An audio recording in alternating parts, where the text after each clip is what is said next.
কেন্দ্রের নেতৃত্ব সেই কারণেই ডিসিশন নিয়েছে যে 28টা আসনের মধ্যেই আমরা এবার নির্বাচনে লড়ব।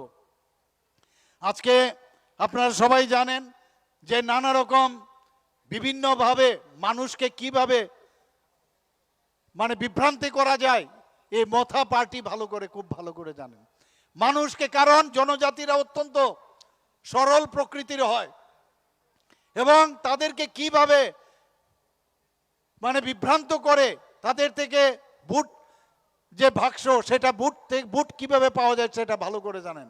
আপনারা জানেন বিশ্রামগঞ্জে কিছুদিন আগে নগর পঞ্চায়েত নিয়ে খুব হইচই। কি বিষয়?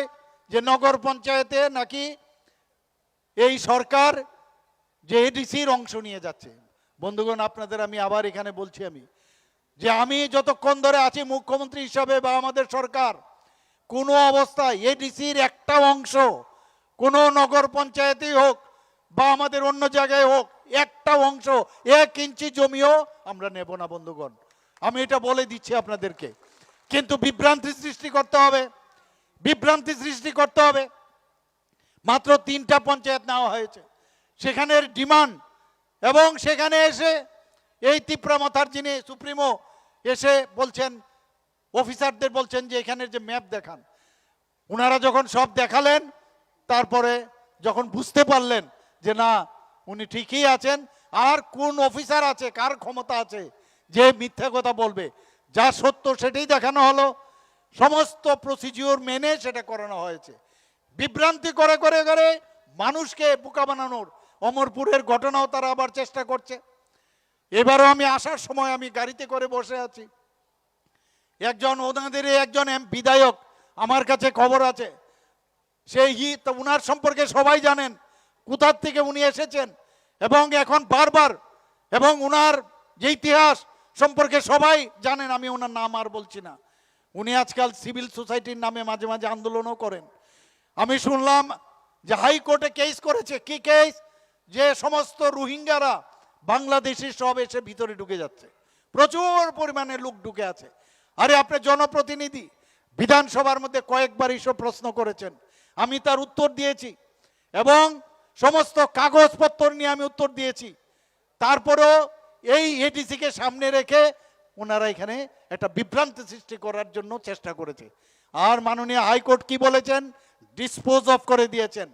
কারণ আমাদের সরকারের তরফ থেকে যখন দেখানো হলো সমস্ত কাগজপত্র নিয়ে, আর আমাদের সরকার সবসময় মাননীয় প্রধানমন্ত্রীজি যে মার্গদর্শন আমাদের দেখান, আমরা সত্য কথা বলি, মিথ্যার আশ্রয় নেই না, যা সত্যি তাই আমরা দেখালাম। এটা দেখে কিভাবে এডিসির আগে একটা এখানে বিভ্রান্তি সৃষ্টি করা যায়, সেই চেষ্টা আবার ফেলিউর হলো। আপনারা দেখেছেন এর আগেও এই সিভিল সোসাইটির নামে আগের থেকে প্ল্যান, কিভাবে এখানে অশান্তি সৃষ্টি করা যায়, দাঙ্গা সৃষ্টি করা যায়। একটা দাঙ্গাবাজের যে পার্টি, এর মধ্যে আর মানে বলার আর অপেক্ষা রাখে না। আমাদের নর্থ গেটের পেছনে টায়ার জ্বালিয়ে আগুন দিয়ে দিয়ে নানা রকম অঙ্গভঙ্গি করছিল, আপনারা সবাই জানেন।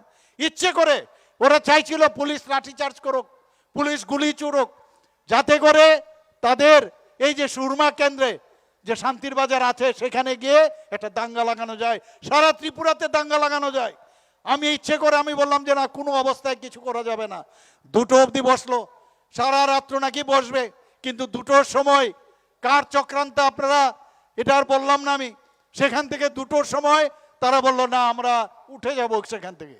কিন্তু যেহেতু আগের থেকে ঠিক করা হয়েছিল, সেই সুরমা জায়গার মধ্যে সমস্ত দোকানপাটে আগুন লাগিয়ে দিয়েছে এবং সাধারণ মানুষের উপর অত্যাচার, তাদের মারপিট এবং বহু লোকের এমন অবস্থা করেছে, কারোর হাতে মেরেছে, কারোর চোখ অন্ধ হয়ে গেছে।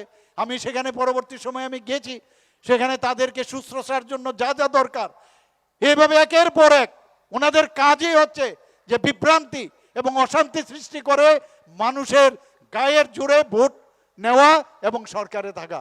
বন্ধুগণ, এর আগেও আপনারা দেখেছেন যে গন্ডা তুইচার মধ্যেও ওরা একই কায়দায় 3 দিন সমানে সেখানে একই ঘটনা ঘটিয়েছে। সেখানেও আমি গেছি, সেখানেও গিয়েও আমরা এই দাঙ্গা হতে দেইনি। একের পর এক চেষ্টা করছে, এই মথা এখনো চেষ্টা করছে।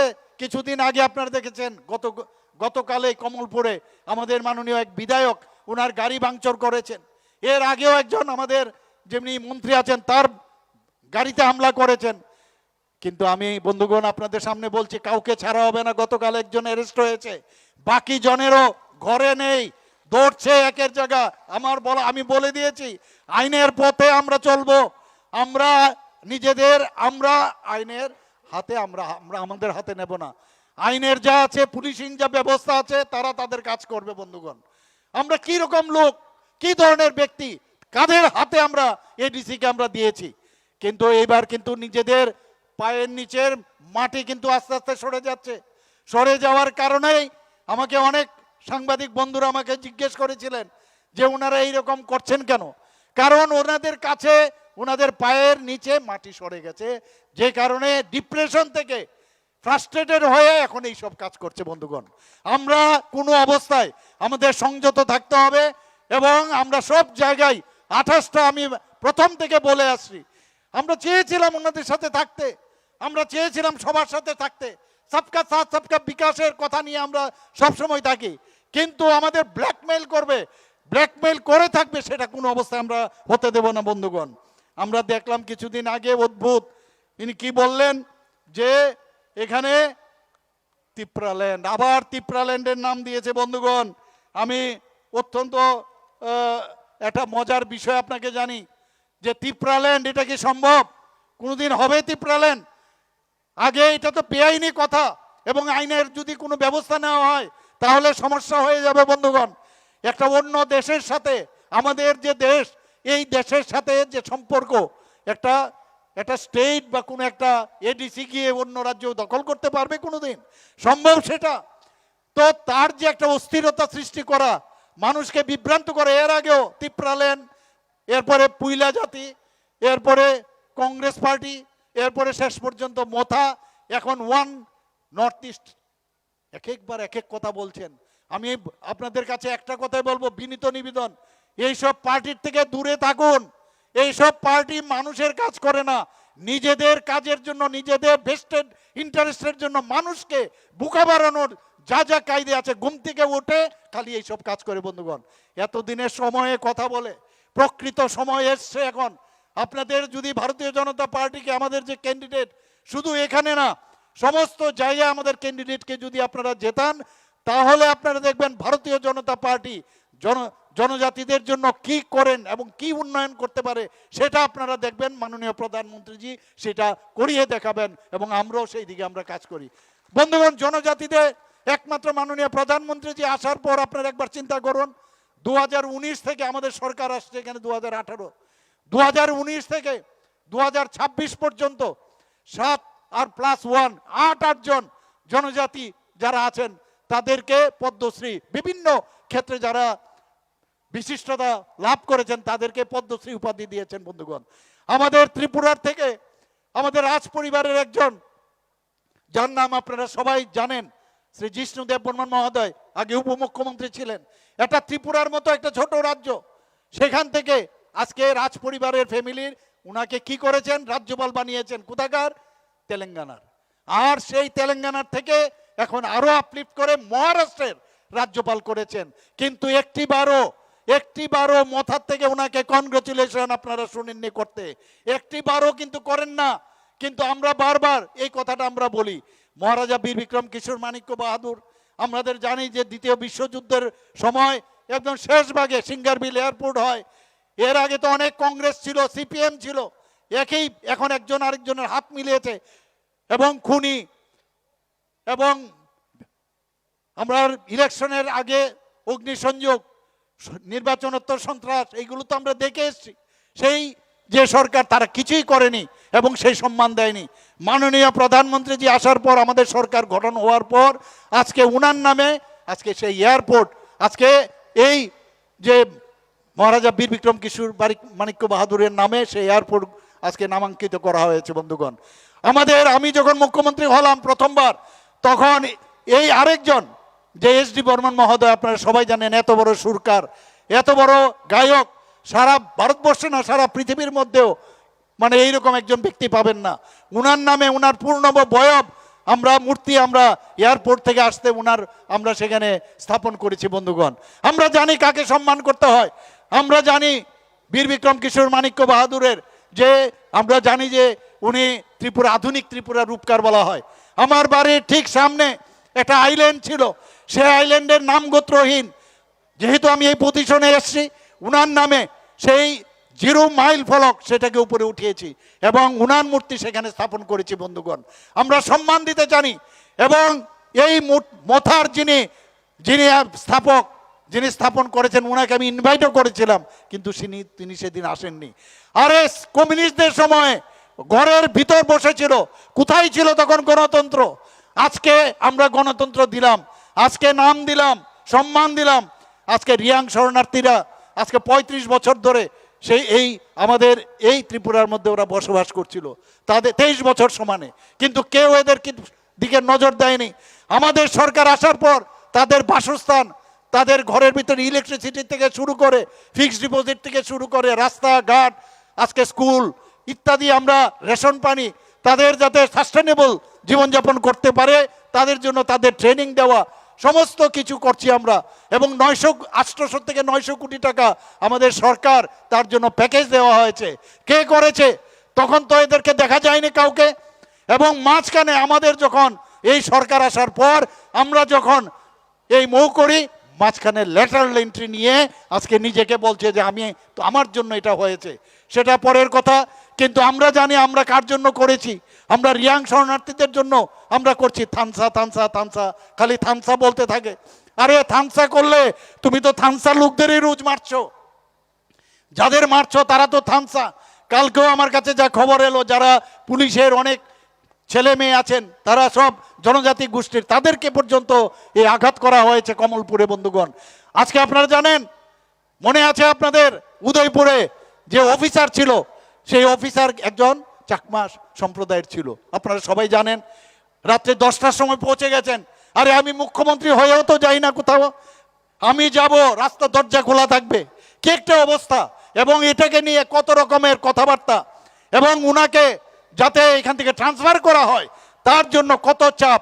এবং সেই চেইন নিয়ে রাস্তার মধ্যে আপনারা সবাই দেখেছেন যে চেইন নিয়ে তালা নিয়ে গিয়ে গেট, কত বড় সাহস আপনারা চিন্তা করুন, সেখানে গিয়ে তালা মেরেছে। তখন থানসা মনে ছিল না যে ওনাকে ট্রান্সফার করতে হবে? আমি ট্রান্সফার করিনি বন্ধুগণ, আমি শুধু ট্রান্সফার কাকে করেছি?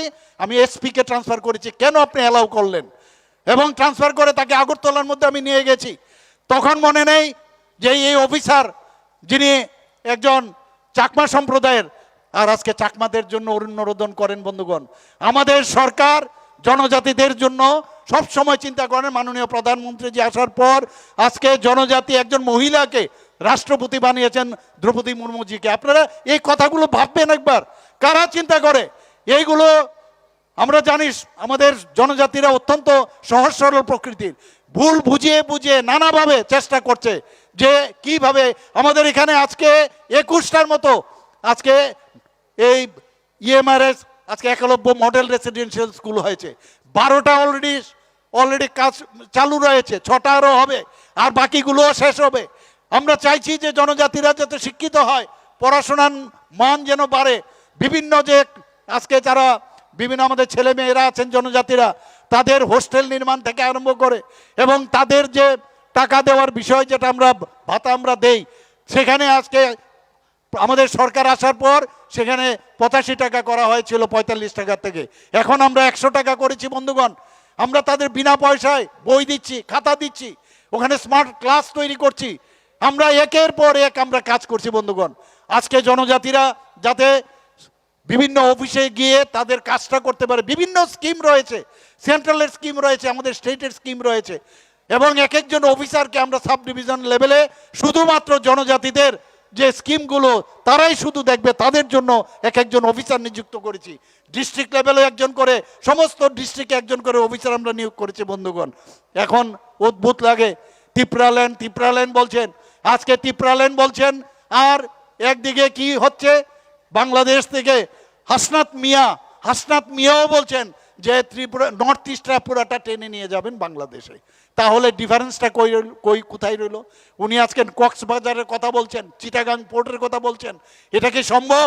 তাহলে একই শিক্ষার ওই পিঠ আর ওই পিঠ, এটা বুঝতে হবে। কোনো দিন সম্ভব হবে না। মানুষকে ভুল বোঝাবার জন্য কোনো রকম কোনো ইস্যু নেই, বসে বসে খালি ইস্যু বানানোর চেষ্টা করছে বন্ধুগণ। আমরা আজকে যে কমলপুরের যে ঘটনা আমি বললাম, অলরেডি আমার কাছে যে খবর আছে, তার জন্য আমি আবার আপনাদের বলছি যে যেখানে মার হবে সেখানেই কিন্তু তাদেরকে অ্যারেস্ট করা হবে বন্ধুগণ। এর আগেও বিশ্রামগঞ্জে দেখেছেন একটা ঘটনা করেছিল, সেখানেও প্রায় 17 জনকে পুলিশ অ্যারেস্ট করেছে। সব জায়গার মধ্যে এরা অস্থিরতা ক্রিয়েট করে তারা থাকতে চায়। মানুষ আসলে চায় শান্তি, মানুষ অশান্তি চায় না। আমি এটাই বলবো, ত্রিপুরার মধ্যে আমরা আজকে যেভাবে শান্তির বাতাবরণ আমরা তৈরি করেছি, আজকে আমরা কমিউনিস্টদের দেখেছি টেস্টেড, আমরা কংগ্রেসকে দেখেছি খুন সন্ত্রাসের রাজনীতি ওরা করত। আজকে এই যে আমাদের সাউথ ডিস্ট্রিক্টে আমি প্রায়ই আসি, এর আগেও কয়েকবার এসেছি, 69 জন এই কমিউনিস্টদের সময় এখানে খুন হয়েছে বন্ধুগণ। পুরো লিস্ট আমার কাছে আছে। আজকে আমাদের এই সরকার আসার পর কটা খুন হয়েছে রাজনৈতিক সন্ত্রাস, কটা রাজনৈতিক সন্ত্রাস হয়েছে। এখানের এক মন্ত্রী, আমরা শুনতাম যখন এখান থেকে আগরতলায় রওনা হতো, আমরা বহু লোক বলতো যে এখানে মধ্যে কয়েকটা লাশ পড়বে। এই ঘটনাগুলো সবাই আপনারা জানেন। আমরা তো এই রাজনীতিতে আমরা বিশ্বাস করি না। ভারতীয় জনতা পার্টি গুন্ডার পার্টি নয়। ভারতীয় জনতা পার্টি দেশের জন্য কাজ করে, একটা রাষ্ট্রবাদী চিন্তাধারার রাজনীতি করে বন্ধুগণ। আমি আজকে জনজাতিদের যে উৎসব হয় সেইগুলো যাতে বাঁচিয়ে রাখার জন্য আমরা ত্রিপুরা সরকার থেকে আমরা সবসময় চেষ্টা করি, বিভিন্ন যেসব জনজাতিদের বিভিন্ন পর্ব আছে সেই পর্বগুলো যাতে প্রপারলি হয় তার জন্য আমরা তাদেরকে আর্থিকভাবে সাহায্য করি, অন্য লজিস্টিক সাপোর্ট দিয়ে আমরা কাজ করি বন্ধুগণ। আপনারা দেখেছেন এই জনজাতির জন্য যে এই সরকার কাজ করে, এই যে আজকে টিপিএসসির চেয়ারম্যান একজন জনজাতি একজন লোককে আমরা চেয়ারম্যান বানিয়েছি, 3 জনের মেম্বার, তার মধ্যে আরেকজন মেম্বার উনিও জনজাতির একজন সদস্যরা।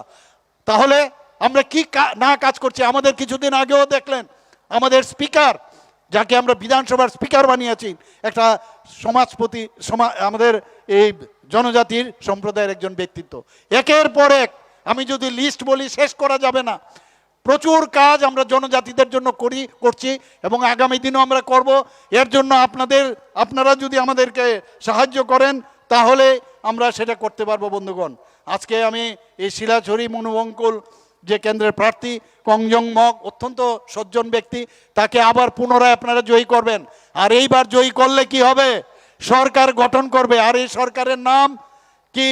ভারতীয় জনতা পার্টির সরকার হবে। আমাদের ভারতীয় জনতা পার্টির এই যে ডাবল ইঞ্জিনের সরকার, এই ডাবল ইঞ্জিনের সরকার 2047-এ যে ডেস্টিনেশন সেখানে পৌঁছে যাবে। আর এই যে আরেকবার আমাদের এডিসি যে সরকার গঠন করবে, তাহলে ট্রিপল ইঞ্জিনের সরকার 2047-এ পৌঁছবে।